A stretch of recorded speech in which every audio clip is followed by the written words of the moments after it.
και εγώ. Αν ξέρεις, τώρα θα απευθύνω διάγγελμα σε όλο τον κόσμο.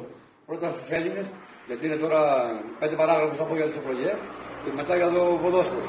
Δεν θα σε φωτογραφία για το ωραίο που βγαίνει. Πιάσε Νικολά. Αυτός είναι ο κύριος Αποστόλης Βιονόπουλος, έχει πεθάνει, αυτός χωρός δεν μας εφήγει. Εδώ η κυρία Σία Αναγνωστοπούλου, πρώην Υπουργός Παιδείας και Υπουργός Εξωτερικών. Δεν παίζει ρόλο αν του ψήφιζα. Το Βιονόπουλο από ποτέ ένα δήμαρχο παλιός εδώ της περιοχής της Τριτέας.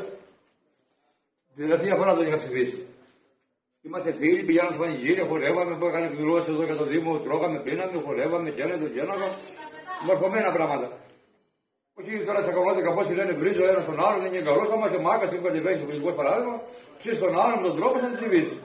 Έτσι πάει σε αυτό το λέμε. Έτσι είναι. Άμα κατεβώ, θα σου πω, θα φτιάξω αυτό το έργο, εκείνο το άλλο, άμα νομίζεις ότι στα λέω σωστά, με ψηφίζει, δεν ψηφίζει, δεν ασχολούμαστε. Λοιπόν, καλή επιτυχία σε όλους όσους βάζουν μεθαύριο. Το καλύτερο να μειώσει, πώς είναι ο καλύτερος, να βγει όποιος να βγει, το ίδιο είναι. Τώρα να πάμε στο ποδόσφαιρο. Εγώ είμαι τετραϊκός, θα δω να δεις. Έχω κάτι βιβλίο, κάθε δεν κάνω διαφήμιση στο βιβλίο μου. Θα πιάσει έτσι κι αλλιώς, θα γίνει bestseller. Εδώ με το προφίλ μου τον Χρήστο Κωστίκα, πρόεδρο του τετραϊκού. Προσπαθεί για το καλύτερο της ομάδας μας εδώ, της τοπικής. Τσακώνονται για τον Ολυμπιακό, τον Παναθηναϊκό, την ΑΕΚ, παρά με φυλάσει. Και εγώ μια φορά έπαιζε εδώ το τετραϊκό στην ομάδα μας με το Σαροχώρη. Τώρα πριν γίνει ο Δήμος μαζί με το Χαρή, είμαστε τώρα ένα Δήμος ενιαίος.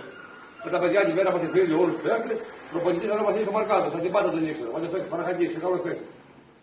Πήγα κάτω στον πάγκο της άλλης ομάδας. Ας ήμουν από εδώ με τον τελικό παράγοντας εκεί, τη φίλα μου. Κάτσαμε εκεί και δίσαμε 5-1 για την ιστορία, τώρα είχαμε τελειώσει. Δεν πανηγύρισαν τα γκολ, τελειώσαμε, μου λέω προπονητής στην καλύτερη ομάδα, έτσι τσακώνουμε ο καλύτερος τελειώσει. Άμα κάθε φορά πιάσω λεφτά, θα πάρω να αγοράσω μια ομάδα. Θα πάρω, γίνω πρόεδρος τώρα. Θα του πω το άλλο που είσαι εσύ πρόεδρος, θα τύπα της ομάδας, θέλω το φιλαράκο να σου πω, πριν τον αγώνα, 2 ώρες. Πάμε στο γήπεδο, θα κάτσουμε παρέα, δίπλα, πάρουμε τα τσιγάρα μας.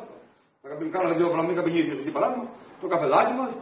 Όπου βλέπουμε παιδιά μου τις πάει, ωραία. Άμα κερδίσει ομάδα, θα του πω μπράβο, είσαι καλύτερη ομάδα, συγχαρητήρια. Άμα κερδίσει η δικιά μου, πήγε στο ίδιο. Μόνο μέρα πράγμα, δεν τσακωνόταν, δεν παλότες, δεν μίσεις, δεν τίποτα. Έτσι πιστεύω πως είναι σωστά τα πράγματα. Όποιος θέλει να μας ακούσει, να ακούσει. Να γίνουμε πιο καλύτεροι και στο ποδόσφαιρο και στα πολιτικά και σε όλα. Αυτά είχα να πω. Γεια σας, κάνετε καλά, ευχαριστώ.